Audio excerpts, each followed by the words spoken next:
बिस्मिल्लाहिर्रहमानिर्रहीम। Dear students, आज का क्लास है न्यूक्लियोप्लाज्म। न्यूक्लियोप्लाज्म एक ट्रांसपेरेंट सेमी सॉलिड, एक लिक्विड सा और एक मीडियम सा एक मादा है जो कि न्यूक्लियर मेम्ब्रेन के अंदर ये मौजूद होता है।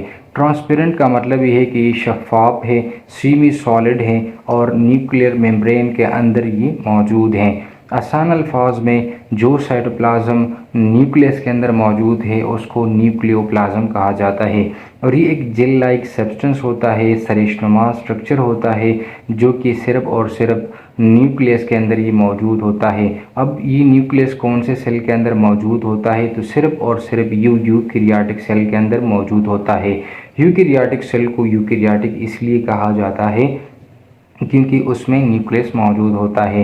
न्यूक्लियोप्लाज्म को न्यूक्लियर से भी कहा जाता है और ये न्यूक्लियोप्लाज्म एक कम्प्लेक्स स्ट्रक्चर है, एक डायनामिक सब्सटेंस है। डायनामिक सब्सटेंस का मतलब ये है कि ये मुतहर्रिक है, हर वक्त हरकत में ये रहता है, यानी ये हर वक्त हरकत करता रहता है। अब उसकी केमिकल कंपोजिशन क्या है, कौन कौन सी ऐसी चीज़ें मिलते हैं जो कि न्यूक्लियोप्लाज्म को बनाता है, तो प्राइमली वाटर जो है मोस्टली इसके अंदर मौजूद होता है, यानी मेजॉरिटी ऑफ द कंपोनेंट जो न्यूक्लियोप्लाज्म की होती है उसमें वाटर मोस्टली मौजूद होता है।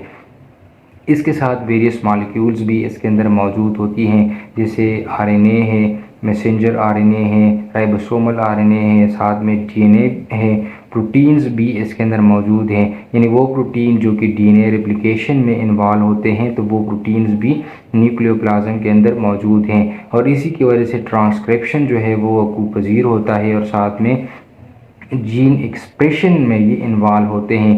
जीन एक्सप्रेशन का मतलब ये है कि किसी भी जीन को ऑन रखना या ऑफ रखना ये प्रोटीन का काम है, यानी जो प्रोटीन डीएनए रेप्लिकेशन में इन्वॉल्व होते हैं तो वो ट्रांसक्रिप्शन या जीन एक्सप्रेशन का काम करते हैं। जैसे ट्रांसक्रिप्शन फैक्टर्स हैं, आरएनए पॉलीमरेजेस हैं, साथ में वो एंजाइम जो कि डीएनए रिपेयरिंग के लिए वो रिस्पॉन्सिबल हो, जैसे लाइगेज एंजाइम्स हैं।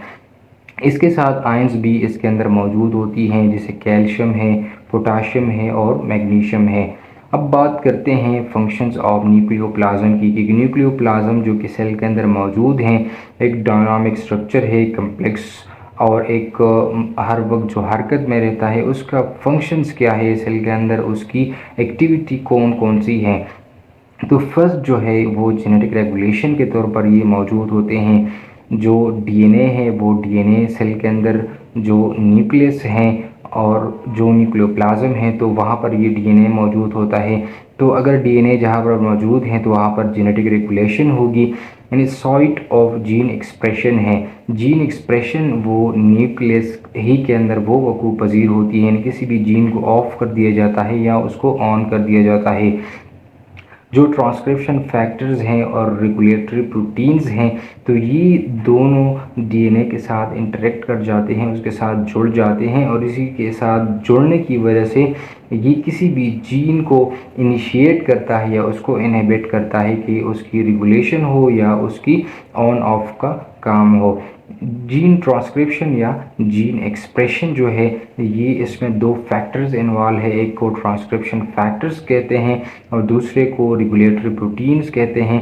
ये दोनों चीज़ें डीएनए के साथ इंटरेक्ट कर जाते हैं और ये किसी भी जीन को इनिशिएट करता है कि वो ऑन हो, जो अब की प्रोटीन की सिंथेसिस का काम करे, या उसको ऑफ कर दिया जाता है, यानी प्रोटीन सिंथेसिस को ऑफ कर दिया जाता है।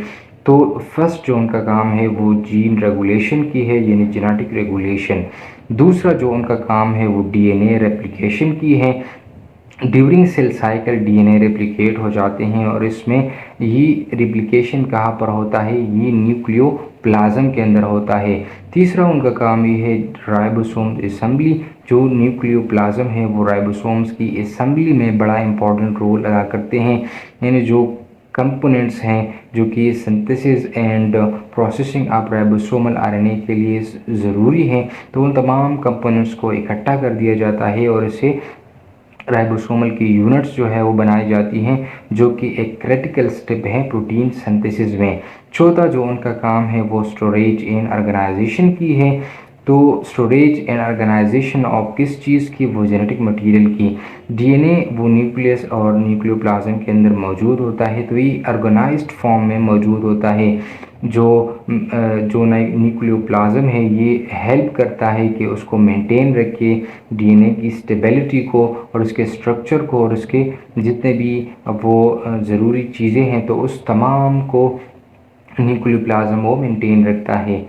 अब उसके स्ट्रक्चर वो किस तरह है न्यूक्लियोप्लाज्म की, तो न्यूक्लियोप्लाज्म के अंदर कोई मेम्ब्रेन बाउंडेड स्ट्रक्चर्स नहीं है, मेम्ब्रेन बाउंड ऑर्गेनेली नहीं है, जैसे एंडोप्लाज्मिक रेटिकुलम है, माइटोकॉन्ड्रिया है, ये तमाम चीज़ें वहाँ पर मौजूद नहीं है।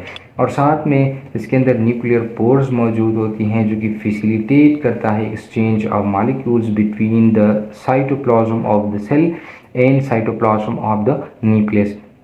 न्यूक्लियोप्लाज्म और साइटोप्लाज्म के दरमियान जो चीज़ों का तबादला होता है तो इसमें भी न्यूक्लियर पोर्स इन्वॉल्व है। साथ में जो मैसेंजर आरएनए जो सेंट्रल प्रोटीन की सिंथेसिस का काम करता है वो भी न्यूक्लियोलस से साइटोप्लाज्म की तरफ चली आती हैं, जहाँ पर उसने एक इम्पॉर्टेंट फंक्शन परफॉर्म करना है जिसको प्रोटीन सिंथेसिस कहा जाता है।